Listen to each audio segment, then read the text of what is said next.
자, 지난 시간 수업 마치고,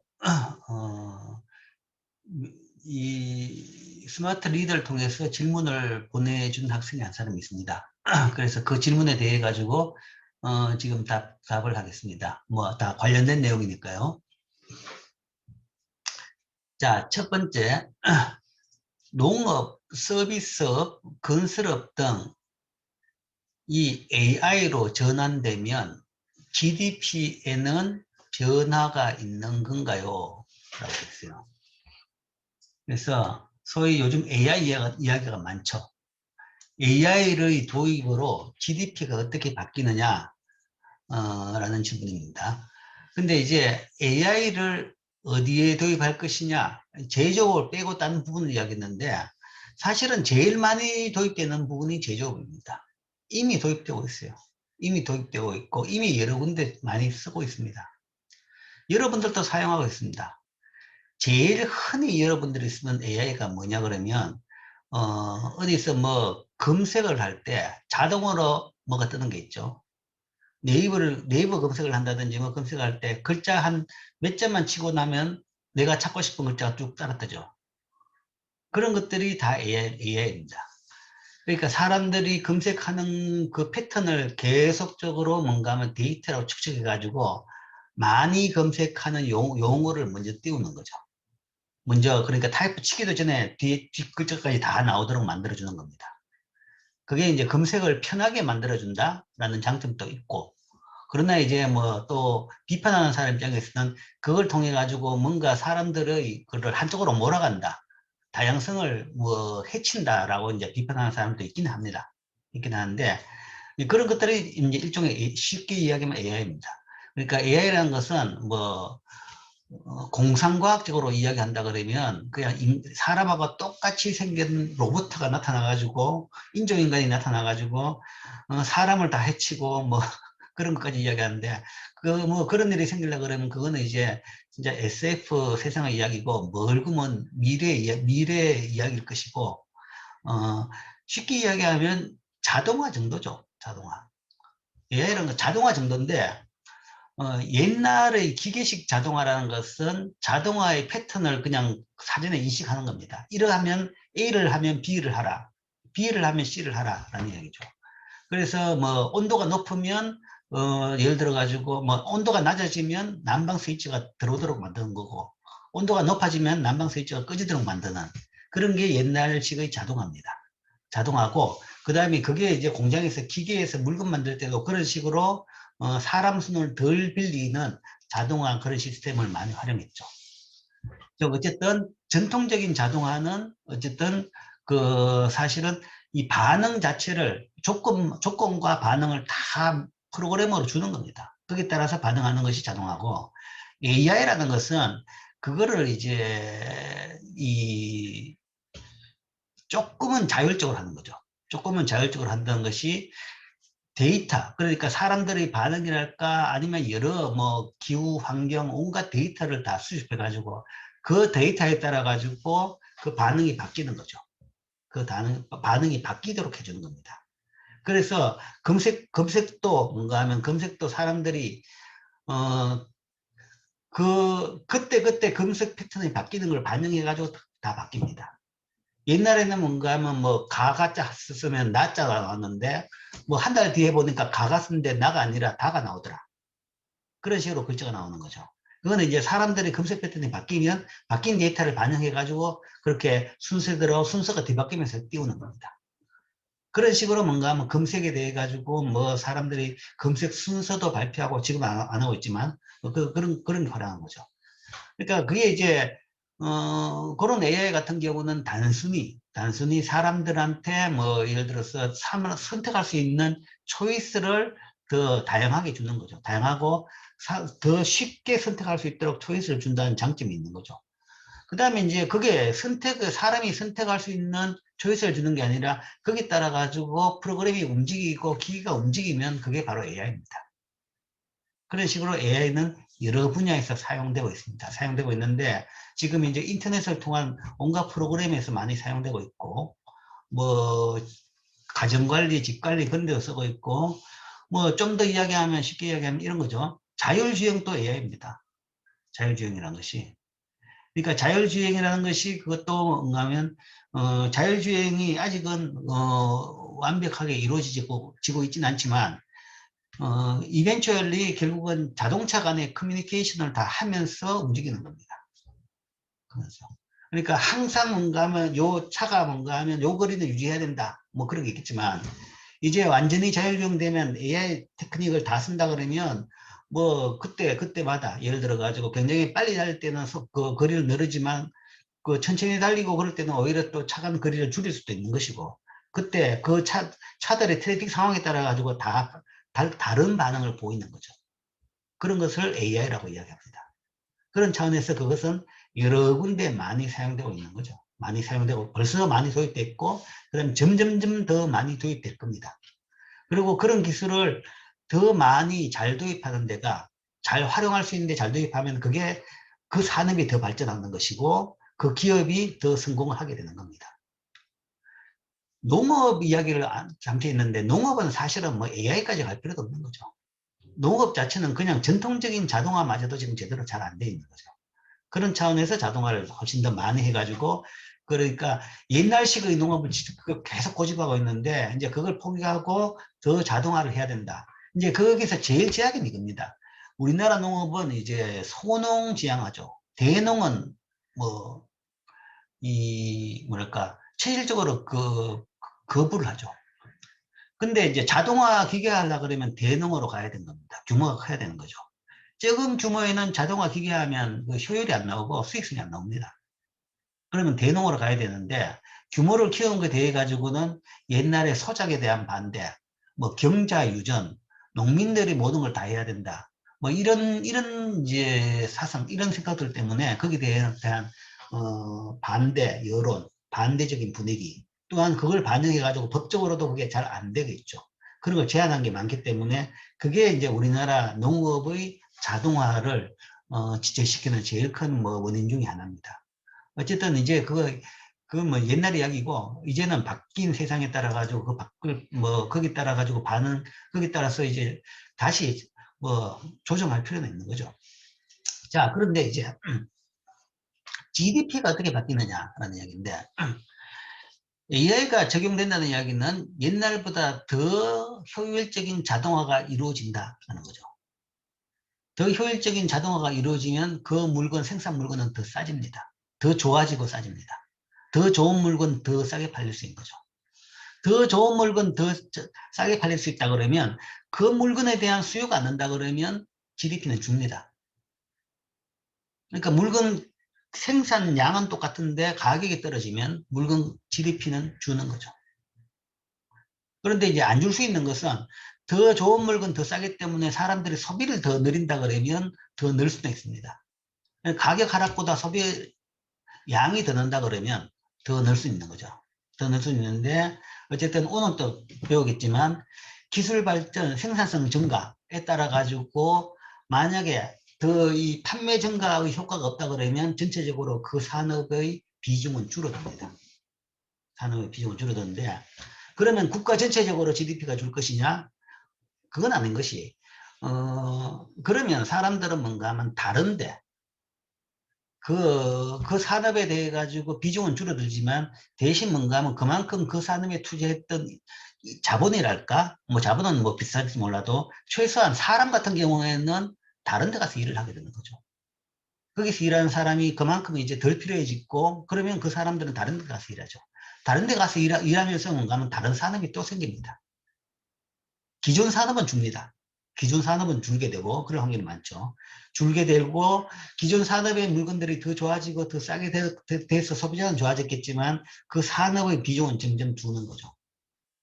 줄지만 그러나 GDP는 계속 늘어납니다. 왜냐하면 그만큼 새로운 산업이 더 생기니까요. 옛날에 비해 가지고 예를 들어서 40년 전의 그 산업 상품하고 비교해 보면 그 산업들을 보면 지금 GDP에서 차지하는 비중이 절반밖에 안 될 겁니다. 그 이야기는 40년 만에 절반 이상의 산업이 새로 생긴 산업입니다. 옛날엔 존재하지 않은 산업이었던 거죠. 뭐 대표적으로 IT죠. PC, 인터넷, 뭐 없던 겁니다. 스마트폰 존재하지도 않았던 겁니다. 그래서 그 산업에서의 자동화, 뭐 AI 도입으로 전환, AI 전환이라는 것은 자동화고 기술 발전이고 그런 걸 통해가 그 산업 자체는 줄어듭니다. 줄어들지만 전체 산업은 넣는 거죠. 그 업종은 줄어들지 몰라도 그런 기술이 퍼지면서 전체 업종은 늘어들고 대신 사람들은 더 부유해지니까 더 많이 소비를 하게 되는 거죠. 그럼 거기 부응해가지고 그런 새로운 산업들이 자꾸 생기는 겁니다. 뭐 게임 산업이 생기고 엔터테인먼트 산업이 생기고 뭐 이제 어떤 식으로 생길지는 잘 모르죠. 그걸 이제 사람들의 니드에 따라 가지고 그 산업을 먼저 만들고 그 다음에 세우는 그런 쪽이 뭔가 하면 소위 이제 사회를 이끌어가고 경제를 이끌어가는 부분이 되는 거죠. 그렇기 때문에 또한 새로운 산업이 생긴다 그러면 새로운 산업은 GDP를 굉장히 빠른 속도로 전개시킵니다. 그러니까 있는 거 넣는 것보다는 새로운 거 만들려고 그러면 다 새로, 뭐든지 다 새로 해야 되는 거죠. 그렇다 그러면 그런 것들이 이제 성장을 더 빠르게 촉진시키는 기능을 하는 겁니다. 산업혁명. 산업혁명이라고 그러면 소위 나중에 배우겠지만 새로운 산업 기술이 나온 겁니다. 그러면 뭐 새로운 게 다 만들어지는 새로운 공장, 새로운 물건 다 새로 만들어지는 거죠. 완전히 천지개벽을 하면서 엄청난 발전을 하는 겁니다. 그렇기 때문에 총량적으로는 이런 기술 발전으로 해가지고 더 살기 좋아지고 GDP는 늘어납니다. 그러나 기존 산업들은 줄어들 수 있다. 그죠? 그 다음에 또 하나 두 번째 질문은 서울 인구를 분배라 그랬는데 분산이죠. 분산하기 위해서 경기도 지역을 개발하는 걸로 알고 있다. 뭐 거기에 대해 가지고 이제 의견을 한 두 가지 드리겠습니다. 서울 인구를 분산시키기 위해서 경기도 지역을 개발하고 있다기보다는 뭐 서울 지역에서의 소위 주택 수요 충족 차원에서 경기도 지역을 개발을 했는 겁니다. 인구 분산은 오히려 더 큰 범위의 문제죠. 수도권 인구 집중에 대해서 더 고민입니다. 그래서 경기도보다는 경기도 이외 지역으로 인구를 분산시켜야 된다라는 것이 더 사실은 큰 방향입니다. 그래서 뭐 행정수도를 만들었고 뭐 아예 지금 거기로 더 이동시키자라는 거죠. 그러니까 서울뿐만 아니라 경기도까지도 과밀입니다. 현재 경기도는 더 과밀이죠. 더 과밀인데 이제 왜 그게 경기도가 과밀이냐 그러면 인구를 봐서도 서울 인구는 지금 1,000만이 깨졌죠. 경기도 인구는 1,200만 정도 될 겁니다. 경기도가 더 크죠. 근데 왜 그래 경기도가 최근에 제일 빨리 커졌냐 그러면 그거는 이제 서울의 주택 수요 그 부분을 반영하기 위해서 서울 근교의 경기도에다가 소위 이제 뭐 신도시를 만들었죠. 그렇기 때문에 경기도가 굉장히 커졌습니다. 커졌는데 자 여기에 대해 가지고 이제 문제점을 몇 가지 이야기를 했습니다. 교통 문제. 지금 서울에 거주하고 있어 가지고 있는데 타 지역에 가면 교통이 너무 불편하다. 특히 배차 시간이 너무 불편하고 대중교통 배차를 늘린다 그러면 경기도로 더 많이 분산을 할 것이다 라는 이야기를 합니다. 물론 그렇겠죠. 이게 사실은 제일 큰 문제입니다. 문제가 뭐 수요가 있어가지고 뭐 있으면 뭐 수요는 충족을 시켜줘야 되는 거죠. 그게 기본적인 경제학적인 개념입니다. 그렇기 때문에 이제 뭐 그런 신도시를 만들었고 근데 이제 신도시를 만들어 놓고는 좀 답답한 게 신도시를 만들려고 그러면 신도시가 사람들이 들어온과 동시에 교통 문제가 같이 해결돼야 됩니다. 그런데 전혀 안 그래요. 전혀 안 그렇고 뭔가 하면 신도시 만들고 난 뒤에 그때부터 교통 문제를 교통 문제를 해결하기 시작하는 겁니다. 물론 이제 뭐 조금씩 차이는 있지만 또 그러고 또 나온 것이 항상 이야기가 신도시 보고는 뭔가 하면 배드타운이다. 자족 기능이 떨어진다. 자족 기능을 만들어야 된다. 이런 이야기를 하는 거죠. 자족 기능을 만들고 배드타운을 만들기 위해서는 서울하고의 교통 사정을 안 좋게 만들어야 됩니다. 그러니까 두 가지 상충되는 의견이 서로 혼란을 일으키고 있는 겁니다. 혼란을 일으키고 있는데 거기에 대해 가지고 방향을 못 잡고 헤매니까 지금 이 모양이 나와 있는 겁니다.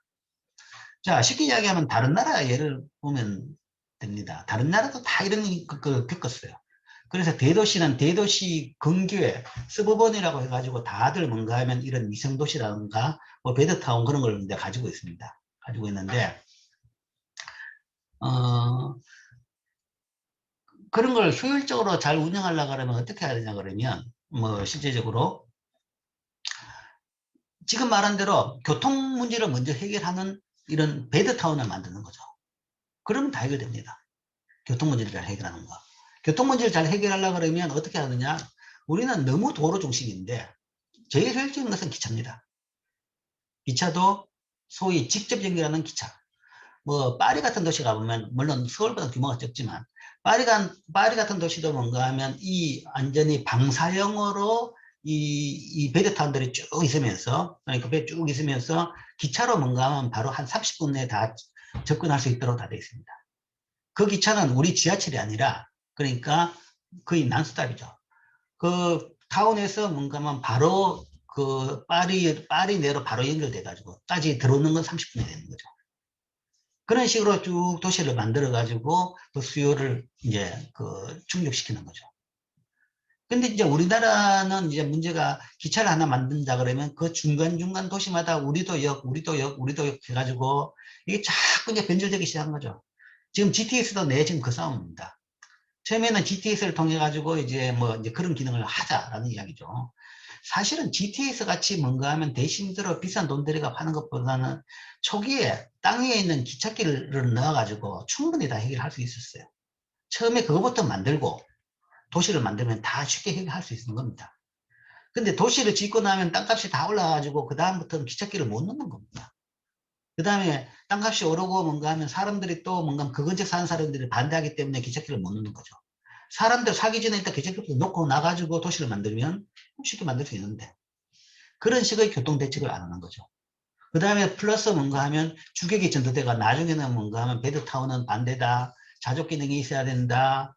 뭐 또 이런 이야기를 하면서 교통에 대해 가지고 또 반대를 하고 이제 그런 사람들의 그 여러 뭔가 하면 일관되지 못한 주장들을 그냥 이것저것 다 반영하면서 죽도 밥도 안 되는 뭐 그런 상황이었던 것 같습니다. 어쨌든 교통 문제를 해결 못 해가지고 신도시 문제가 다 엉망이 됐던 것은 분명합니다. 분명하고 갈수록 비용만 더 들여가지고 문제를 더 야기시키고 있다. 진짜 자족도시 뭔가 하면 베드타운 안 된 것을 만든 것은 그거는 뭐 만들 필요가 있죠. 그런 식으로 개발할 필요가 있는 겁니다. 근데 신도시라는 것은 서울 근교 신도시라는 것은 그 문제가 아니라 자족도시를 만들겠다는 것이 아니라 서울 주택 문제를 해결하기 위해서 만든 것이라 그러면 그거는 처음 목적에 따라 가지고 충족시키도록 운영해야 되는 겁니다. 그럼 더 베드타운을 잘하면 그건 잘하는 건 잘 운영되고 있는 거죠. 그런 차원에서 좀 잘 운영이 안 돼가 교통 문제가 제일 심각하다라는 것이고 그 다음에 이제 뭐 그런 도시의 이제 편리성 문제에 대해서 좀 하나를 지적을 했는데 이 그런 이제 뭐 경기도에 있는 신도시 같은 경우에 그 뭐 큰 마트가 부족하다. 뭐 춘천 같은 경우도 큰 마트가 부족하다라는 건데 뭐 학생도 이제 이 문제에 대해 가지고 뭐 알기는 알죠. 이 같은 문제는 기업이 해결을 해줘야 되는데라는 것이 기업이란 것이 뭔가 하면 사람들의 필요를 해결해 줄 수 있는 게 기업이 아니죠.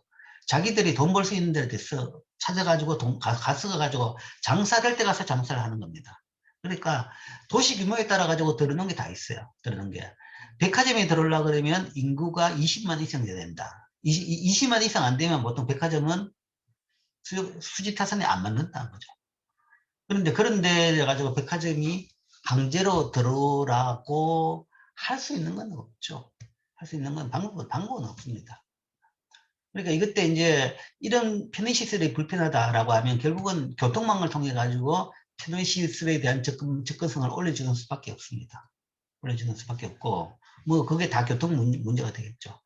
이 백화점 이야기를 했지만 마트 이야기 했지만 뭐 더 큰 거는 이런 거죠. 저 문화시설입니다.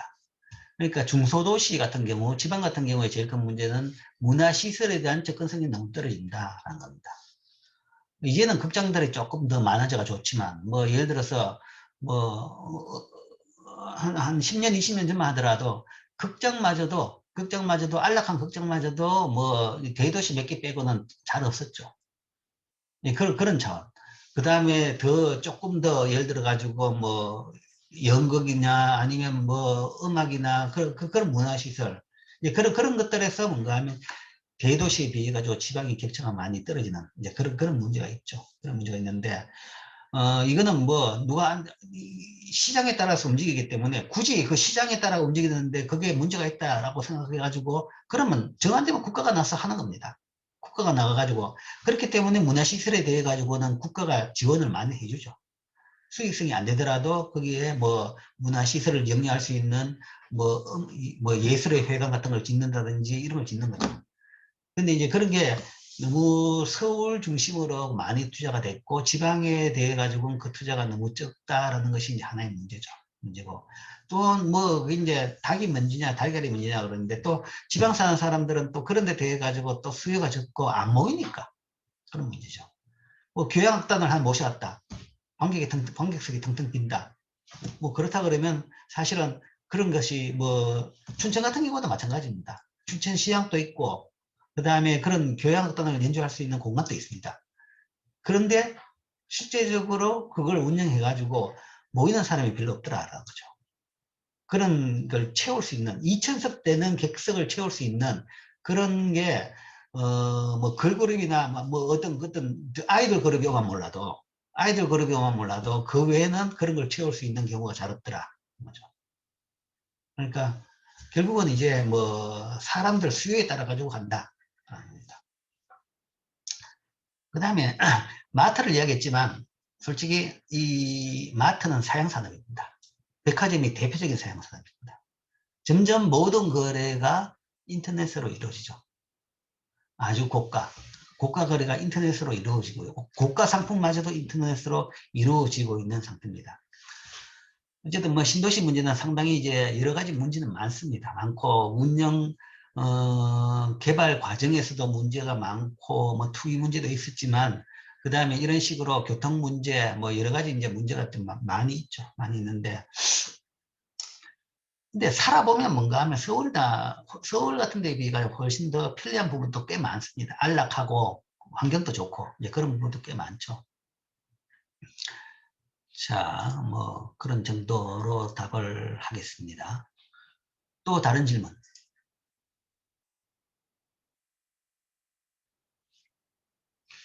자, 다른 질문이 없으면 이제 다음으로 이 수업 내용으로 계속하겠습니다. 1장의 생산소득 지출에서 4절 생산에 대해서 지난 시간에 하고 이제 뒷부분이 남았습니다. 생산 측면에서 우리나라 GDP 구성을 받고 어떤 산업이 뭐 제일 크냐 서비스업이 제조업보다 더 크더라 라는 이야기죠. 제조업보다 크고 그 다음에 이제 서비스업은 지금 이제 GDP 비중은 이제 줄더라라는 것이고, 그런 차원에서 서비스업은 계속 더 늘어날 겁니다. 늘어날 것이. 제조업이 줄므로써, 그렇지만 제조업 물건들은 사람들이 훨씬 더 좋은 거 싸게 잘 쓰고 있습니다. 그럼으로써 남는 부분에서 서비스업에서 훨씬 더 많은 새로운 상품, 서비스가 나올 겁니다. 새로운 서비스가 나와가지고, 그걸 사람들이 즐기면서 더 안락하고 편리하고 더 만족도가 높은 사람들의 삶을 살게 되겠죠. 그게 뭔지는 잘 모르겠지만. 자, 거기에 대한 이야기를 하나 더 하겠습니다. 제조업 비중의 축소. 지금 이야기한 그거죠. 제조업 비중이 축소되더라. 그죠? 현재 제조업이 GDP 한 4분의 1 정도, 25% 정도죠. 그래서, 아이고, 너무 적구나, 라고 하겠지만, 이게 다른 선진국에 비해서는 굉장히 높은 수준입니다. 대부분의 선진국에서 GDP에서 제조업이 차지하는 부분은 10% 됩니다. 10% 초반 정도밖에 안 됩니다.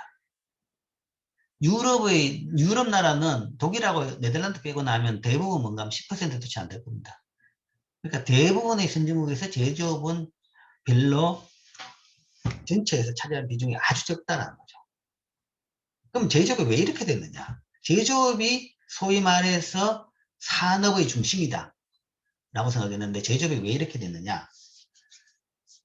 왜 이렇게 됐냐 그러면 제일 큰 이유는 첫 번째 원인은 우리나라뿐만 아니라 세계적인 원인으로, 세계적으로 그래야 되는데 그 원인은 생산성 향상 때문이다.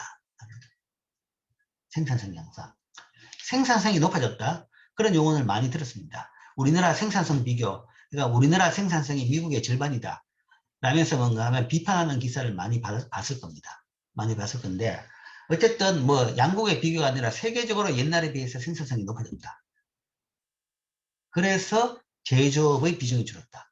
즉, 더 적은 비용으로 동일한 물건을 만들게 됐다.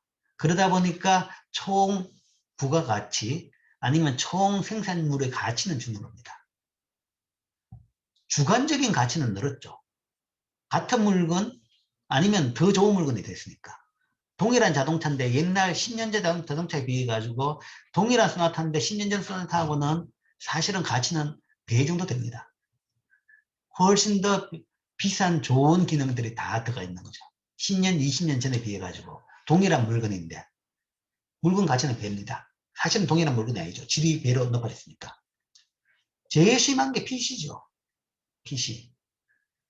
20년 전 PC에 비해 가지고 뭐 20년은 너무 심하나 10년 전 PC하고 지금 PC하고 비교해 봅시다. 내가 지금 10년 전 PC 쓰는 것도 있어요. 동일한 PC인데 뭔가 하면 동일한 가격대 PC인데 품질은 10배, 100배 정도 됩니다. 용량과 속도가 10배, 100배 정도 됩니다. 10년 전에 비해 가지고. 뭐 요즘은 100배는 안 돼도 10배는 확실하게 됩니다. 10배 이상은 되는 거죠. 동일한 가격인데 품질이 10배 좋아지는 거죠. 그렇다 그러면 동일 품질로 하려고 그러면 가격이 10분의 1로 된 겁니다. 그러니까 뭔가 하면 GDP 계산할 때는 가격으로 계산하죠. 가격으로 계산하기 때문에 GDP에서 그 차지하는 몫은 줄게 되는 겁니다. 그래서 생산성 향상, 기술 진보 때문에 이 GDP의 비중이 점점, GDP에서 제조업 비중이 점점 줄어든다. 그거는 결국은 나쁜 소식이 아니라 굿뉴스라는 얘기죠. 좋아지고 진보하고 발전했기 때문에 이렇게 됐다. 자, 생산성 이야기를 했기 때문에 생산성에 대해 가지고 조금 더 부연 설명하죠. 용어 이해 밑에 있죠. 생산성 향상이라는 것은 쉽게 이야기하면 동일한 비용으로 더 많은 물건을 만들거나 더 적은 비용으로 동일한 물건을 만들 수 있게 되는 상태입니다. 같은 비용으로 더 많은 물건을 만들거나 아니면 더 적은 비용으로 동일한 물건을 만들게 되는 상태. 생산성 그러면 상당히 기술적인 용어로 여러분들이 받아들이죠. 그래서 아까 이와 같이 생산성 향상. 우리나라 생산성이 미국의 절반이다. 그러니까 생산성 향상을 위해 가지고 R&D 투자를 위해서 돈을 더 투입해야 된다. 그게 전형적인 기자들이 좀 무식한 기자들이 내는 기사입니다. 전혀 말도 안 되는 그런 놈입니다. 생산성 향상을 위해 가지고 R&D 투자를 더 많이 해야 된다. 기술 발전을 더 많이 시켜야 된다. 자, 미국하고 우리나라하고 기술 수준이 절반이다. 뭐 그거는 맞습니다. 절반이 넘는데 기술 수준이라보다는 생산성 수준이 절반이다. 이때의 생산성은 뭔가 하면 노동 생산성입니다. 정확하게 얘기하면 노동 생산성이라는 것은 1인당 만들어내는 물건의 부가가치고 그 다음에 더 쉽게 이야기하면 1인당 GDP 1인당 시간당 임금 차이입니다. 시간당 임금 차이가 배로 난다는 이야기죠. 그런데 이제 기술을 비교한다 그러면 기술을 우리가 비교를 하죠. 또 나름대로 뭔가 하면 산업별로 기술을 비교하는데 미국하고 우리나라하고 기술을 비교하면 기술 수준 차이는 별로 없다고 봐요. 일부 산업을 제외하고는 오히려 어떤 산업에서는 우리가 기술 수준이 더 높죠. 반도체는 더 높죠. 반도체, 조선 뭐 일부분은 더 높습니다. 대부분 현재 우리나라의 기술 수준이 거의 거의 다 선진국들하고 근접했습니다. 더 높기도 하고. 그러니까 우리나라가 전 세계적으로 제조업 물건들의 생산지고 그런 나라들에 다 수출을 하고 있는 거죠. 더 생산성이 높기 때문에. 더 기술 수준이 높기 때문에. 사실 기술 차이가 별로 없어요. 이거는 생산성 차이라는 거는 기술 차이가 아니라 그러니까 그 공학적인 기술 차이가 아니고 다른 부분에서의 차이가 큽니다. 그것 때문에 생산성 차 아니면 임금 차이가 생긴다. 그렇죠? 기술적으로 이야기하면 뭐 A 기술보다 B 기술이 훨씬 더 낫다. 그러니까 사실 존재하지 않는 걸 물질을 만들어내기도 하고 과학자들이 굉장히 뭐 엄청난 일을 많이 하죠. 그렇지만 경제학적으로 봐가지고 산업 현장에서의 기술의 유용성은 결국은 비용입니다. 비용 대비라는 거죠. 아무리 예전에는 생각도 못하는 뭔가 하면 아주 참신한 기술이라도 구현하기 위해 가지고 엄청나게 비싸서 물건 만들면 더 비싸게, 기존에 있는 공정보다 더 비싸게 물건을 만들었다. 그러면 그런 기술은 시장에서 전혀 받아들이지 못합니다. 공학적으로는 좋은 기술일지 몰라도, 좋은 기술일지 몰라도, 자연과학적으로는 좋은 기술일지 몰라도 과학자들이 뭔가 하면 다들 야 이거 노벨상 받을 만한 기술이다 라고 이야기할지 몰라도 그것이 산업계에서 소위 뭐라 가지고 상품화하는 과정에서 비용이 못 따라가면 그거는 높은 기술이 아닌 거죠. 생산성을 높이는 기술이 아닌 거죠. 생산성이라는 것은 결국은 비용 대비라는 겁니다. 비용 대비. 그게 이제 생산성을 의미하고,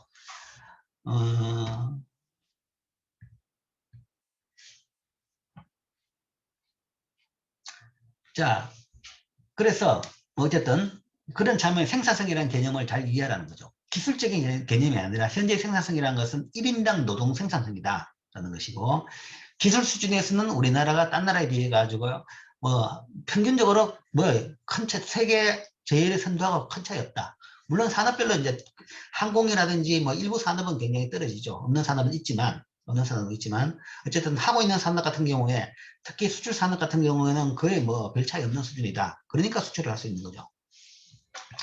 그렇다 그러면 왜 아까 말한 대로 우리나라 1인당 GDP가 미국의 절반이냐, 생산성의 절반이냐 라는 것은 기술적인, 공학적인, 자연과학적인 기술이 아니라 그 외의 부분 때문에 그런 겁니다. 그러니까 생산성은, 노동 생산성이라는 것은 이 공학적인 기술뿐만 아니라 온갖 사회 아니면 인프라, 이 도덕 수준, 그 나라 시스템 전체의 반영 결과입니다. 그 나라 시스템 전체의 반영 결과라는 거죠. 비용이라는 것은 그 나라 시스템의 전체의 반영 결과입니다. 그 속에는 그 나라의 인프라도 차이가 있죠. 인프라 차이가 난다 그러면 운송 비용의 차이가 나는 것이고, 수출에도 수출 비용이 차이가 나는 겁니다. 인프라, 그 나라 인프라가 있고, 그 인프라라는 것이 물리적인 인프라뿐만 아니라 사회적인 인프라까지 포함합니다. 법률 체계, 공정성, 투명성, 이런 걸 다 포함하고 있는 거죠. 뇌물을 많이 내는 나라는, 뇌물이 많은 나라 같은 경우에는 결국은 모든 생산 비용이 다 높아집니다. 그 뇌물이라는 것이 생산 비용이 다 올라가 있는 거죠.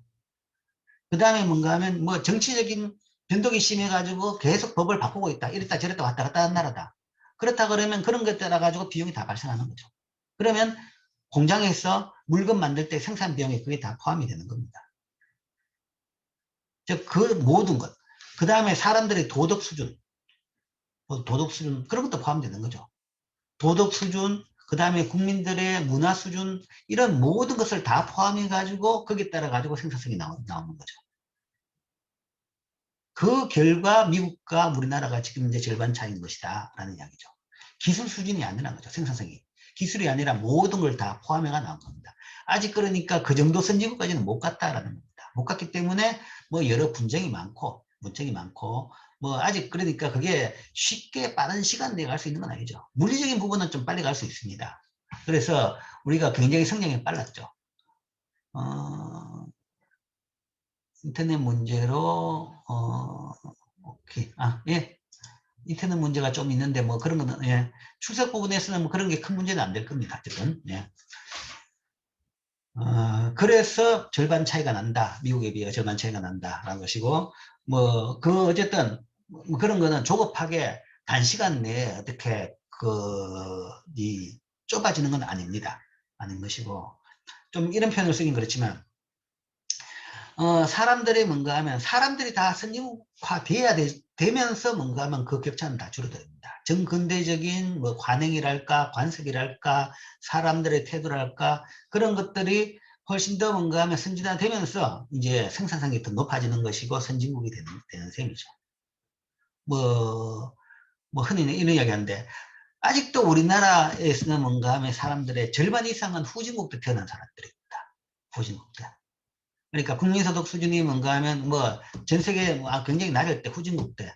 지금 같은 그런 환경이 아니라 그 후진국대 태어난 사람이고 그때 태어나서 교육받은 사람이고 그 환경에서 자란 사람들이죠. 그렇기 때문에 그 사람들이 잘 안 바뀌죠. 바뀌는데 시간이 많이 걸립니다. 사람은 사람 바뀌는데 참 사람 잘 안 바뀝니다. 안 바뀌고 시간이 걸리고 뭐 교육이라 그러는데 교육을 할 수 있는 부분도 있는 건데 그게 뭔가 하면 다 큰 사람들을 다시 교육을 시킬 수 있는 건 아닌 거죠. 그렇기 때문에 그건 뭐 자연적으로 시간에 따라 가지고 바뀌면서 전체적으로 선진국으로 바뀌면서 생산성이 높아진다라고 생각해야 되는 거죠. 그게 이제 우리나라가 이제 생산성이 선진국하고 여전히 차이가 난다라는 부분에서 이제 설명하는 부분이죠. 1인당 GDP 같은 경우는 이제 뭐 옛날에 비해 가지고 빠른 속도로 성장했습니다. 근데 이제 마지막 격차 부분은 그렇게 빨리 메우기가 쉽지가 않다라는 것이 이제 이런 부분에서 그 차이가 나기 때문에 그렇습니다. 자, 어쨌든 제조업 비중이 뭐 우리나라뿐만 아니라 전 세계적으로 줄어들고 있다. 그런데 그것은 나쁜 현상이 아니라 굿뉴스다. 생산성이 높아져가지고 그렇다. 거죠. 그래서 좋은 현상이 또 현상이고 사실은 거기서 절약했던 인력이라든지 그것들이 새로운 서비스업에 가서 소위 IT 산업이라든지 그런데 가서 IT 산업 생산품을 이용해 가지고 IT 서비스가 더 많이 나옴으로써 전 세계 사람들이 훨씬 더 옛날보다는 더 좋아졌다. 풍요해졌다. 하는 거죠. 그래서 이거는 좋은 현상으로 볼 수 있고 그러나 국가적으로 봐가지고 제조업이 동공화되면서 거기에 따른 피해가 많다라는 그 지적은 많이 나오고 있습니다. 자, 그게 어떤 경우냐 그러면 국가적으로 봐서 어떤 나라가 급격히 제조업 비중이 준다. 즉 공장이 줄어든다. 빠른 속도로 줄어들면서 일자리가 많이 줄어든다. 이게 이제 문제인 거죠. 이런 것은 제조업 경쟁력 약화로 관련 산업이 축소되는 경우입니다. 실제 우리나라도 90년대 말 2000년대 초반에 이걸 많이 겪었습니다. 겪고 일본은 1980년대 이걸 많이 겪었습니다. 많이 겪었는데 자, 이게 어떤 현상이냐. 경쟁력이 제조업 경쟁력이 갑자기 약화됐다. 제조업 생산 기술이 그대로 있는데 왜 약화됐느냐. 결국은 생산된 물건의 가격인데 생산 기술 공장 기계는 그대로 있더라도 임금이 오르죠. 임금이 오르면 결국은 물건 가격이 오르는 겁니다. 물건 가격이 임금이 올라가지고 임금을 더 주고 나서 이제 그까지 계산해가 물건 가격 보니까 그 물건 가격이 외국에 비해서는 비싸지는 거죠. 그렇게 되면 이제 수출이 안 되는 겁니다. 안 팔리는 겁니다. 아니면 외국에서 수입되는 물건보다 비싸진다. 그러면 그 물건은 안 팔리는 거죠. 그걸 이제 경쟁력이 약화되는 겁니다. 즉 대부분 이런 경우에 임금 상승으로 공장들이 외국으로 이전하게 되죠. 그럼으로써 제조업 비중이 축소하는 경우가 생깁니다. 우리나라도 그런 차원에서 일부 제조업이 이제 축소된 부분들이 꽤 있습니다. 90년대부터 시작해가 2000년대에 들어가지고 한참 많은 소위 봉제 아니면 섬유, 제조 공장, 전자도 마찬가지죠. 소품 공장 같은 것들이 많은 공장들이 중국을 비롯해서 동남아시아 지역으로 많이 이동을 했습니다. 많이 이동을 했는데 왜 그러냐? 우리나라 임금이 올랐기 때문에 그런 거죠. 자, 그러면 이게 이제 그 도망간 기업들이 진짜 나쁜 기업들이냐, 악덕 기업이냐. 근데 그럼 어떻게 할 것이냐는 얘기죠. 근데 이것도 따져본다 그러면 좋은 현상이라고 볼 수 있습니다. 임금이 올랐다. 경제가 왜 발전하느냐? 사람들이 더 잘 살기 위해서. 더 잘 살게 된다는 것은 임금이 더 오르는 겁니다.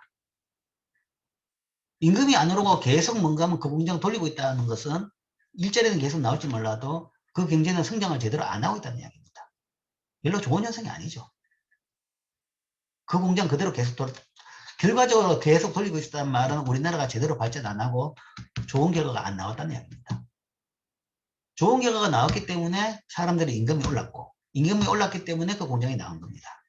공장 나가서 일자리가 없어진 근로자들은 이제 고통스럽지만 이제 그 문제죠. 그건 이제 다른 차원에서 해결해야 되는 것이고 어쨌든 결과적으로 우리나라 같은 경우에는 뭐 임금이 올라가지고 공장이 나갔지만 임금이 올라가지고 더 잘 살게 된 것은 좋은 현상이고 그 다음에 그래가지고 급격히 공장들이 많이 나가서 일자리가 많이 없어지고 실업이 많이 생겼다 그러면 그거는 굉장히 문제가 되겠죠. 그런데 뭐 제조업 동공화가 생긴다라고 비판을 해가지고 많은 공장들이 이전했지만 그로 인해 가지고 실제적으로 뭐 실업 문제가 커진 것은 없습니다. 그 이야기는 우리나라가 감내할 수 있는 정도 수준에서 적절하게 잘 이동했다라고도 볼 수 있는 거죠. 그런데 지금 보면 세계적인 사정으로 본다 그러면 그게 한 번 이동에 그치는 게 아닙니다. 90년대, 2000년대 중국으로 갔던 기업들이 지금 쑥 다 중국을 빠져나와가지고 다른 데로 또 가고 있습니다. 인도네시아, 뭐 방글라데시, 인도, 뭐 아니면 그런 나라들로 베트남, 주로 많이 가는 게 베트남이죠. 베트남을 비롯해서 또 그 기업들이 베트남으로 또 잽싸게 또 이동하고 있습니다. 왜냐하면 최근에 그러니까 2010년대부터 2000년대 들어가가지고 중국 임금이 오르기 시작한 거죠. 중국이 세계적인 공장 역할을 한 것을 한 2, 30년 동안 했습니다. 1990년대부터 해가지고 2010년 정도까지 전 세계적으로 뭔가 하면 엄청나게 메이드 인 차이나 물건을 싼 물건으로 공급했습니다. 일반적으로 공장이 늘어나고 뭔가 하면 물건 생산이 늘어나면 대부분 나라는 임금이 오릅니다. 오르기 때문에 지속적으로 계속적으로 싼 가격의 물건을 보내주기는 힘듭니다. 근데 중국은 한 20년 동안 그럴 수 있었던 힘이 어딨냐? 힘이 아니라 뭔가 상태죠. 사정이라는 것은 엄청난 인구입니다. 16억이라는 엄청난 인구가 있었기 때문에 그 16억의 농촌에 있는 인구들이 대다수 농촌에 있었죠. 그 인구들이 공장으로 다 취업하는데 20년 걸렸다는 이야기입니다. 다 취업해가 20년 걸리고 나니까 그 다음부터는 미국, 중국도 임금이 오르는 거죠. 중국에서 그래서 임금이 오르니까 더 이상 이제 중국에서는 경쟁력이 떨어지니까 많은 기업들이 중국에서 이제 또 임금이 싼 다른 나라, 베트남이랄까, 임금은 싸고 인구가 많은 베트남이랄까, 동남아시아 나라들로, 인도, 뭐, 그 다음에 방글라데시, 그런 나라로 이동하는 겁니다. 그래서, 뭘 기업이라는 것은 결국은 뭔가 하는 경쟁력이라는 것은 더 좋은 물건 싸게 만드는 거죠. 그 경쟁이 그 나라 내에서 경쟁이 아니라 세계적인 경쟁입니다. 그래서 거기에 따라 가지고 기업은 이동하는 거죠. 그런 과정에서 한 나라의 제조업이 갑자기 줄 수도 있고 한 나라는 일자리가 마구 늘어날 수도 있는 겁니다. 이런 식의 변화가 있죠. 거기서 이제 그 나라가 감당할 수 없을 정도로 갑자기 변하게 되면 특히 이제 일자리가 줄면 그 나라는 이제 고통스럽게 되는 겁니다. 그런 현상은 우리나라뿐만 아니라 선진국도 마찬가지죠. 자, 미국에서도 지금 그 이야기입니다. 트럼프 대통령 같은 좀 이상한 사람이 어떻게 대통령이 됐느냐. 사람들이 그런 심리를 잘 끌은 거죠. 잘 구축한 거죠. 그렇기 때문에 거기에 대해 가지고 충성하는 지지자들을 많이 만들 수 있었던 겁니다. 실제적으로 뭔가 하면 거기에 대해서 해결을 해준 것보다는 사람들의 그런 심리를 잘 끌었던 거죠. 자, 일반적으로 뭔가 하면 그런 경우에 제조업을 어떻게 보느냐라고 하면, 자,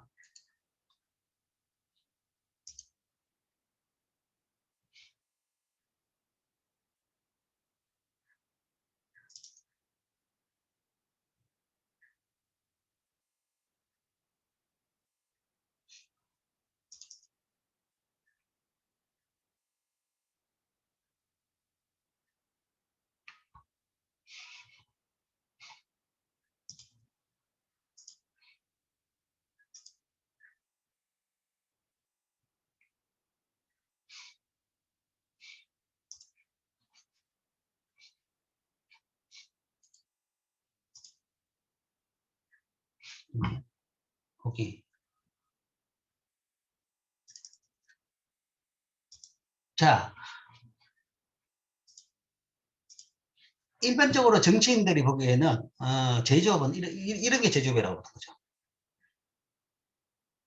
자, 이게 무슨 사진이냐? 이게 개성공단 사진입니다. 지금 폐쇄됐지만 개성공단의 제조업이죠. 개성공단의 이 넓은 공장에 뭔가 하면 이 봉제 공장이죠. 수많은 사람들이 서가지고 일을 하고 있죠. 자, 이게 일자리다 라는 겁니다. 그러면 저런 공장 몇 개 만들면 수많은 일자리를 해결해 준다 라는 것이 일반적으로 정치인이 생각하는 제조업이고 일자리인 겁니다.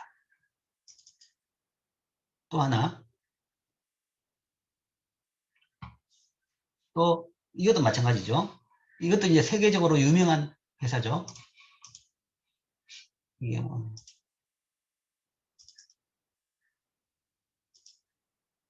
이거는 봉제가 아니라 전자입니다. 전자인데 어떤 회사인지 알만한 사람은 알죠. 팍스콘이라고 되어 있죠. 팍스콘이 이제 세계적인 회사입니다. 세계적인 대만 회사입니다. 국적은 대만입니다. 대만 회사고 주 공장은 중국에 있죠. 아이폰을 만드는 회사입니다. 그래서 유명하죠. 아이폰을 만드는 회사, 이 팍스콘. 대만 회사의 중국 공장. 전자제품 회사 공장인데 이렇게 사람들이 많이 있습니다. 그러니까 이제 제조업은 일자리를 만드는 산업이다. 그래서 제조업의 이 경쟁력을 유지해야 된다. 그래서 제조업 그러면서 제조업은 외국에 못 나가게 해야 된다. 공장이 외국에 못 나가야 된다. 라고 이야기하는 거죠. 그거는 사실은 미국의 트럼프 대통령이 아니라 그전도 마찬가지입니다. 오바마도 마찬가지고 부시도 마찬가지고 대통령마다 뭔가 하면 선거 때 나와가지고 그런 이야기 했습니다.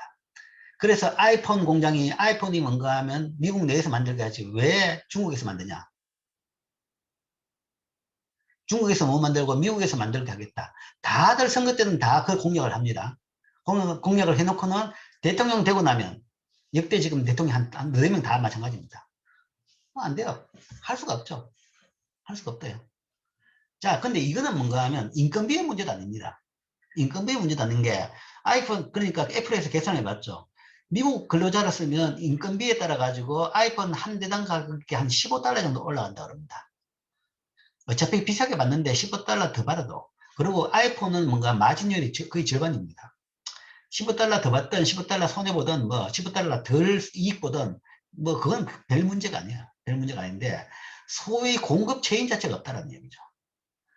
이게 뭐 사람만 들여가지고 뚝 만든 게 아니라 모든 부품을 하나하나 조다리가 다 만들어야 됩니다.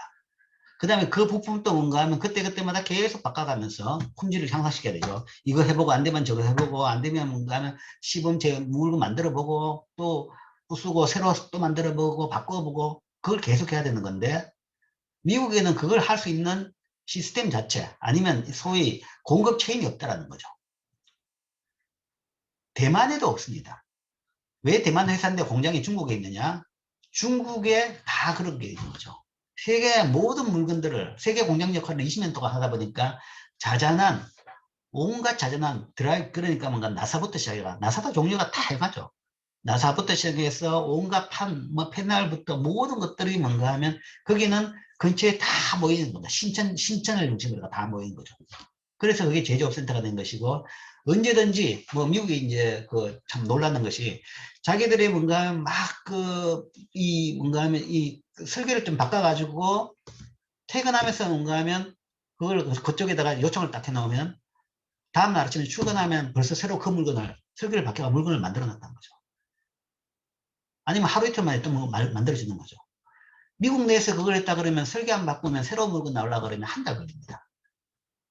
한 달 걸리는 미국 내에서 스플라이 체인이 있다 그래도 한 달 걸리는 판인데 스플라이 체인도 없고 그다음에 그걸 사람들이 그렇게 열심히 안 하는 거죠. 미국 사람들은 출퇴근 시간 잘 지키고 그다음에 그 딱 자기 책임만 딱딱 하고 난 모르겠다. 그다음에 어떻게 되는지 이런 판에서 뭔가 하면 도대체 미국 내에서는 만들 수가 없다라는 이야기입니다. 그렇기 때문에 이런 제조업 공장은 더 이상 선진국에는 안 맞는 공장이라는 이야기입니다. 더 이상 선진국에 안 맞는 거죠. 자, 그러면 현재의 제조업은 어떤 제조업이냐? 그렇다고 제조업을 포기해야 되느냐에 대해 가지고 이야기했지만 그건 아니라는 이야기입니다. 현재의 제조업은 다릅니다. 옛날 같은 그런 게 제조업이 아니라는 거죠. 선진국을 위한 제조업은 이런 겁니다. 이게 현재의 제조업인 겁니다. 뭐 우리나라 현대자동차 공장도 이 비슷할 겁니다. 이건 현대자동차가 아닌데 자동차 공장이 다 이래요. 자동차 공장이. 물론 이제 뒤에 마지막 부분에 보면 사람들이 달라붙어 가지고 뭐 부품을 끼고 있습니다. 뭐 시트를 비끼고 뭐 하고 있지만 처음에는 대부분 이렇습니다. 엄청나게 큰 공장인데 사람 한 사람 없어요. 조종실에 한 사람 앉아있을 따름이지 이 로봇 팔들이 움직이면서 온갖 용접을 해가지고 차체를 만들어냅니다. 만들어내고 부품을 끼우는 거죠. 그러니까 이 현대의 공장은 선진국의 공장은 이런 게 공장이라는 겁니다. 제조업은 이런 게 제조업이라는 거죠. 그 이야기는 자본 집약적 산업이고 고용 효과는 별로 없는 겁니다. 임금이 자꾸 높으니까 결국은 경쟁력을 키우는 방법은 사람을 줄이는 게 줄이고도 만들 수 있는 자동화, 로봇화 해서 공장을 만들수록 더 생산성은 높아지는 거죠. 그러니까 더 경쟁력이 높아지는 거죠. 그래서 이렇게 되는 겁니다, 점점. 자, 뭐 그런 차원에서 뭐 또 뭐 지나가는 이야기지만 제일 바보 같은 정책이 뭔가 하면 최저임금제를 올리는 겁니다.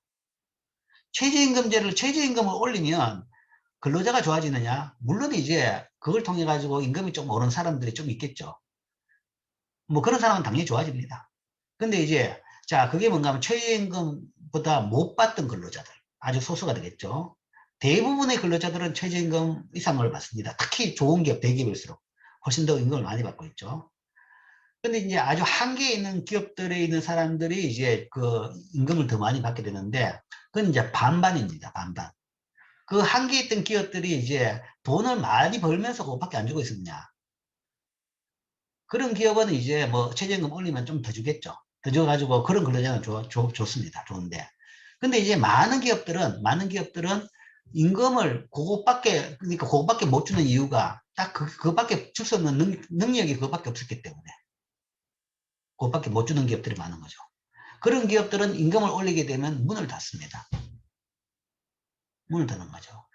즉, 그 다음에 뭐 그거는 숫자가 그렇게 많지 않을지 몰라도 그만큼 옛날의 최저임금에서 뭔가 하면 기업을 세워가지고 일자리를 만들 수 있는 많은 기업들이 있었는데 높아진 최저임금에서는 더 이상 공장을 안 만들고 기업에 진입을 안 하게 되는 거죠. 결국 최저임금 이상이라는 것은 가장 좋은 일자리 없애는 정책입니다. 뭐 최근에 와가지고 일자리가 왜 이렇게 많이 없어졌냐. 그러니까 이제 데이터 왜곡을 하기 위해 가지고 국가 세금을 집어넣어 가지고 뭔가 인턴 일자리만 마구 만들어내는 거죠. 임시고용을 해가지고 인턴만 해도 취업으로 간주한다라고 뭐 간주시켜 가지고 취업 요건만 만족시킬 수 있도록 그런 식으로 만드는 일자리를 마구 만들어 가지고 데이터로만 실업률이 안 높도록 만드는 겁니다. 그건 완전히 사기죠. 사기죠. 왜 일자리가 없어지느냐? 그겁니다. 임금이 높아지기 때문에. 임금이 높아진다 그러면 임금은 뭔가 하면 결국은 그 산업을 따라가는 겁니다. 산업의 생산성을 따라가는 겁니다. 생산성이 높아지면 임금이 높아지는 거죠. 조금만 기다리면 뭔가 하면 사실은 문제가 없어요. 우리나라 생산성은 빠른 속도로 올라가고 있습니다. 올라가고 있다는 말은 그만큼 임금도 따라 올라가고 왔었고 그 다음에 계속적으로 잘 올라갈 수 있는 거죠. 그런데 이런 식으로 한 번씩 잘라주고 버리면 생산성이 향상할 수 있는 기회를 한 번씩 이제 잘라가지고 더 효율적인 이 발전을 지체시키는 그런 부작용을 만들고 있는 거죠. 어쨌든 뭐 최저임금 상승이라는 것은 인상이라는 것은 물론 이제 그 나라 여러 개가 너무 낮은 임금이 있었다. 그러니까 어디 진짜 저임금으로 착취를 하고 있었다. 그런 거를 막기 위해 가지고 최저임금을 가지고 있는 겁니다. 최저임금을 갖고 어느 이상 최소한 뭔가 이 정도는 주고 이를 고용시키라라는 건데 그게 아니라 뭔가 하면 살만한 사회를 만들기 위해서 최저임금을 올린다라는 것은 그거는 올바른 정책은 아닌 거죠. 그냥 정치인들의 정치적인 그 구호일 따름입니다. 자, 그래서 자 이야기가 이제 많이 다른 데로 튀었는데 어쨌든 이런 공장, 아까 말한 대로 정치인들이 생각하는 일자리가 많은 공장들은 점점점 낮은 임금으로 간다. 낮은 임금을 찾아간다 하는 것이고 그거는 이제 모든 선진국에 마찬가지 동일한 현상입니다. 모든 선진국에. 그래서 선진국이 되고 싶다, 잘 살고 싶다 그러면 그런 나라에는 그런 공장은 더 이상 없어진다라고 생각이 되는 거죠. 없어져야 된다 생각하는 거고 이제 뭐 결국은 갈 수 있는 것은 아까 말한 대로 그런 새로 선진국용 공장 그런 공장만 그런 제조만 남게 되는 겁니다. 그리고 그게 임금이 올랐기 때문에 전체적으로 국가 전체적으로 임금이 올랐다는 것은 그건 원하는 결과고 좋은 결과입니다. 그러니까 그건 뭐 받아들일 수밖에 없는 거죠. 단 문제는 아까 이야기했죠. 그 나라 수준에 맞게 천천히 해야 된다라는 겁니다. 급격히 이동해가 일자리가 너무 많이 줄어들어 가지고 이 실업자가 많이 났다 그러는 것은 문제가 되는 거죠. 그래서 천천히 경쟁력이 천천히 올라가면서 그래 되는 것은 뭐 당연히 우리가 받아들여야 될 현상이다. 그렇죠. 즉 생산성 향상과 임금 상승은 결국 더 잘 살게 되는 상태입니다. 그렇기 때문에 제조업 비중 축소는 성장과 발전의 결과일 따름입니다. 성장과 발전 안 했다 그러면 제조업 비중이 안 줄어들 겁니다. 그런 차원에서는 좋은 현상이죠. 자, 그렇다 그러면 우리나라의 제조업은 어떻게 되느냐? 현재 제조업에 대해서. 그러니까 이런 문제에 대한 오해 때문에 이제 제조업에 대해 가지고 아까 말한 정치적인 구호를 외치는 정치인들도 많고, 그 다음에 뭐 학교에 공대에 있는 교수님들마저도 이런 이야기를 합니다. 우리나라 제조업 너무 주는 것이 아니냐. 제조업은 유지를 해야 되는데, 그러니까 공대에 계신 분들은 다 그런 생각을 하는 거죠. 하는데 실제 이제 그런 문제는 아니라는 이야기죠. 제조업이 도태된다고 하더라도 뭔가 제조업 자체가 없어지는 게 아닌 겁니다. 제조업용 아까 본 그런 일자리가 없어질 따름이지 제조업은 여전히 유지할 수 있습니다. 자, 제조업 경쟁력을 유지하자. 정치적인 주장은 대부분 대량 일자리를 유지하고 공급하자라는 생각인 거죠. 그런 정치적인 구호가 많은데 그것은 전통 제조업이 노동 중심의 생산성, 생산업. 이 전통 제조업이다 생각하는 겁니다. 아까 보여줬던 봉제 공장, 아니면 팍스콘 공장, 이런 것들이 제조업이다 생각하기 때문에 이런 걸 통해 가지고 대량 일자리를 유지 공급하자라는 것이 경쟁력을 유지하자는 생각이죠. 생각인데, 뭐 거기다가 또 전통 제조업은 여기다가 또 이제 현재 우리나라는 그게 좀 그 부분에서는 약하기 때문에 임금이 많이 올랐기 때문에 안 되죠. 안 되기 때문에 여전히 그래도 우리나라 제조업이 세계적인 경쟁력을 가지고 있는 것은 이런 부분입니다. 중무장대형 산업, 조선, 화학, 건설, 기계, 자동차 이런 것들도 사실은 전통 제조업입니다. 이건 경공업이지만 이런 거는 이제 중화학공업이라고 하죠. 이것도 전통 제조업입니다. 근데 이제 이거하고 차이는 이쪽은 고용 효과가 크지가 않습니다. 고용 크지가 않죠. 화학이라 그러면 화학공장. 그러면 큰 뭐 이게 여천이랄까 울산이랄까 보면 그냥 뭐 화학공장이라는 그 시설만 있는 겁니다. 엄청나게 큰 시설이 있는데 뭐 엄청 넓은 면적의 큰 시설이 있는데 정유공장도 마찬가지죠. 사람이란 것은 그 컨트롤실에 있는 뭐 10명 정도 그게 다입니다. 그러니까 고용 효과는 별로 없죠. 별로 없지만 어쨌든 그래서 대신에 이걸 중후장대형이라고 합니다. 장치 산업이고 그 다음에 생산품이 무겁든지 아니면 공장이 무겁든지 뭐 그런 산업이다 라는 산업 차원에서 중후장대형 산업이라고 합니다. 자, 그런데 최근에는 제조업이 이런 전통적인 개념이 아니라는 얘기입니다. 최근 선진국에서도 여전히 제조업에서 우위를 점하고 있더라. 최근 선진국에서 여전히 제조업에서 우위를 점하고 있던데 그런 일자리는 산업들은 보니까 보통 대량 일자리를 만드는 산업이 아니더라라는 거죠. 그러면 선진국들도 여전히 우위를 점하고 있는 산업이 어디냐? 제일 대표적인 기업으로는 애플 아니면 일본의 유니클로 이런 걸 들 수 있습니다. 애플 스마트폰 회사죠. 뭐 시작은 PC 회사입니다. 맥킨토시를 처음 만들었고 그 다음에 아이패드를 만들었고 그 다음에 지금은 아이폰을 만드는 회사죠. 단순히 세 개 만든 단순하죠, 그죠? 지금 아이폰을 주로 만드는 회사인데 자 이걸 어떻게 볼까요? 중화공업 아닙니다. 경공업입니다. 조그만 전자제품 만드는 겁니다. 물론 옛날 라디오에 비해 가지고 훨씬 더 복잡하고 고성능이 엄청난 고성능은 맞습니다. 맞지만 조그만 전자제품 만드는 회사죠. 엄청난 세계적인 경쟁력을 가지고 세계 거의 최대 회사입니다. 랭킹으로 봐가지고 회사 가치가 지금 세계 1, 2위입니다. 1, 2위 정도 되죠. 그런데 그 회사가 고용을 하느냐? 물론 미국에서 그 R&D 고용으로도 굉장히 많은 사람을 고용하는데 주로 생산 과정의 고용은 미국에 공장이 없죠. 아까 보여줬죠. 대만 회사의 중국 공장, 팍스콘이라는 대만 회사의 중국 공장에서 다 만듭니다. 그러니까 전통적으로 고용을 만드는 회사는 아니라는 이야기죠. 유니클로 봉제 회사입니다. 유니클로. 뭐 지금 우리나라에서는 거의 퇴출 뭐 상당히 많이 나갔지만 유니클로나 아니면 자라, 남학생은 잘 모르겠지만 여학생들은 잘 알죠. 자라라든지 유럽에서는 자라가 훨씬 더 큽니다. 그러니까 스타일이 다르죠. 자라 같은 경우는 아우트입니다. 바깥옷이고 특히 이제 여성 바깥옷. 그러니까 패션 브랜드는 굉장히 비싼데, 굉장히 비싸죠. 패션 옷 같은데. 자라는 그걸 이제 거의 유니클로 같은 그런 식으로 패션에 따라 가지고 매년 변하는 패션에 따라 가지고 뭔가 싼 가격으로 살 수 있도록 만들어지는 거죠. 소량 적기 생산을 많이 해가지고 자라도 세계 10대 기업 내에 듭니다. 그 정도로 엄청나게 큰 회사입니다. 유니클로나 자라나 다 옷 공장, 옷 회사, 전통적으로 중소기업, 조그만 회사, 노동집약적인 공장이다 라고 하는데 이게 지금 세계적인 회사가 됐어요. 이런 회사들은 왜 선진국들이, 자라는 뭐 저기 스페인 회사입니다. 유니클로는 일본 회사죠.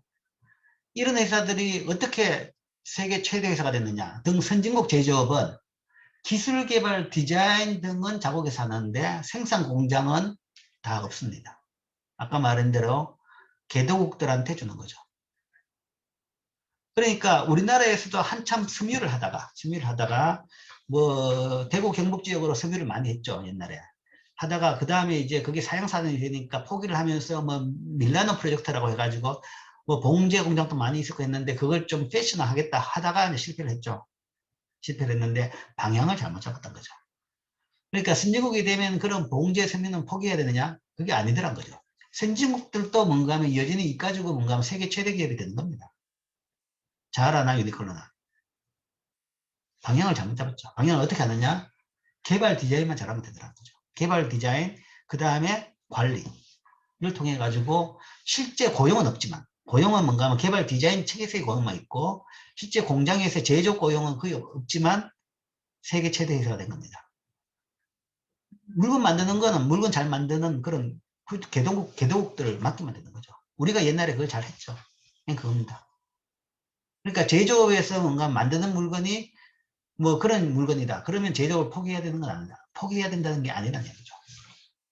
실제 제품 생산은 임금이 낮은 개도국에 매도를 준 거죠.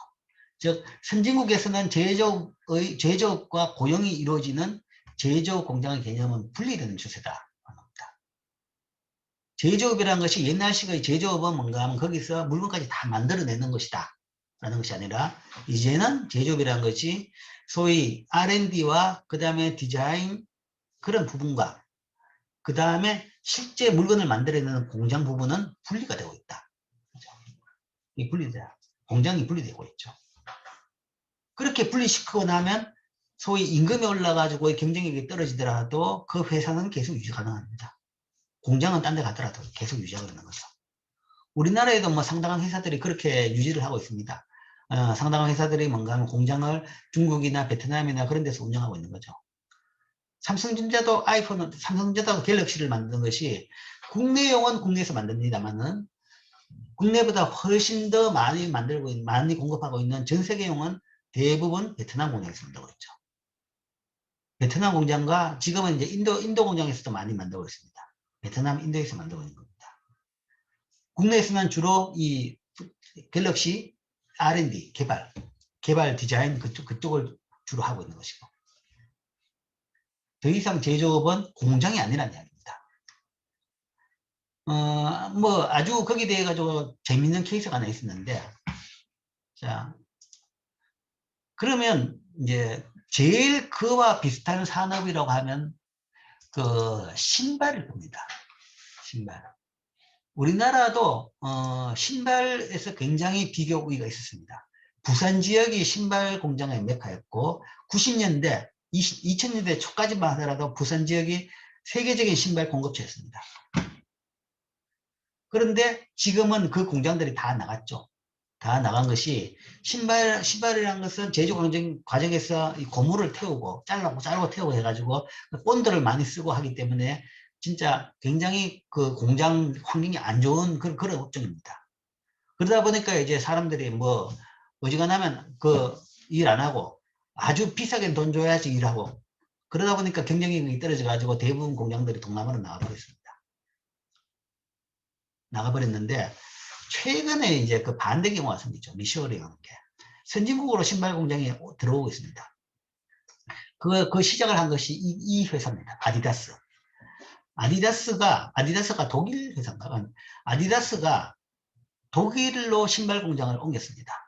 주로 베트남이나 동남아시아에 있던 신발 공장인데 그 중에서 하나를 독일로 옮긴 거죠. 그 독일의 비싼 인건비로 신발을 만든다? 사람들은 상상을 잘 못하는데 이제 어떻게 만드냐 그러면 완전 자동화로 만든 겁니다. 이게 신발 만드는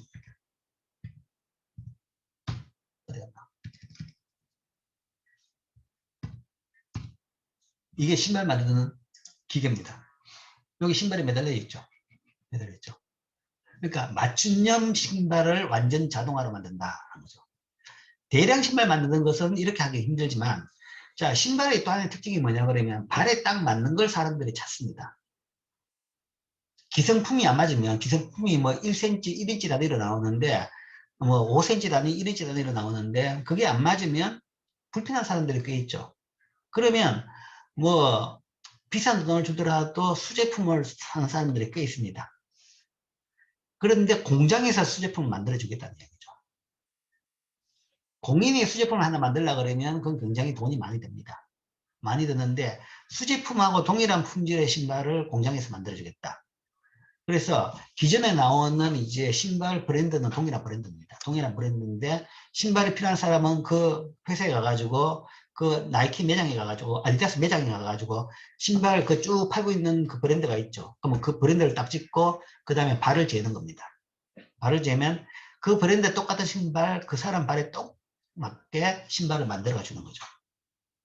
그래서 이제 받는 데는 한 일주일 정도 걸린다고 해요. 그러니까 수제 제작을 완전 자동화된 기계를 통해서 하는 거죠. 그렇게 되면 조금 더, 그리고 기존의 신발에 비해 가지고 가격이 한 배 정도는 됩니다. 근데 어차피 뭔가 하면 핸드메이드로 가려고 그러면 가격이 서너 배 정도 됐던 거죠. 거기에 비해 가지고 훨씬 싸게 먹을 수 있는 겁니다. 그래서 그런 공장을 통해 가지고 이 공장이, 신발 공장이 선진국으로 되돌아올 수 있는 겁니다. 우리나라도 지금 현재 그래서 과거 동남아 지역으로 왔던 공장 중에서 일부가 지금 이런 식으로 해가지고 국내로 지금 들어와 있습니다. 이런 식으로 들어가지고 그러니까 이 더 자동화된 공정 시스템을 만들어 가지고 들어오게 되는 거죠. 자, 그런데 이제 이게 좀 하나의 비극인데 이제 왜 비극이냐 그러면 신발부터 시작해가지고 점점점 자동화가 더 쉬워집니다. 공장의 자동화가 더 쉬워지고 아까 말한 AI라든지 아니면 기술 발전 덕에 더 기계들이 더 디테일한 부분까지 더 쉽게 싸게 해낼 수 있는 거죠. 그렇게 되면 자동화가 더 쉬워지면 결국은 지금 이제 인건비 낮은 개도국들이 외부 공장을 유치해 가지고 뭔가 하면 사람들을 먹여 살리면서 경제 발전을 할 수 있습니다. 우리나라도 그렇게 경제 발전을 했죠. 근데 그런 기회가 점점 줄어든다는 거죠. 그러니까 자동화가 쉬우면 옛날에 인건비 보고 외국으로 나갔던 공장들도 이제는 공장을 완전히 자동화 해버리는 겁니다.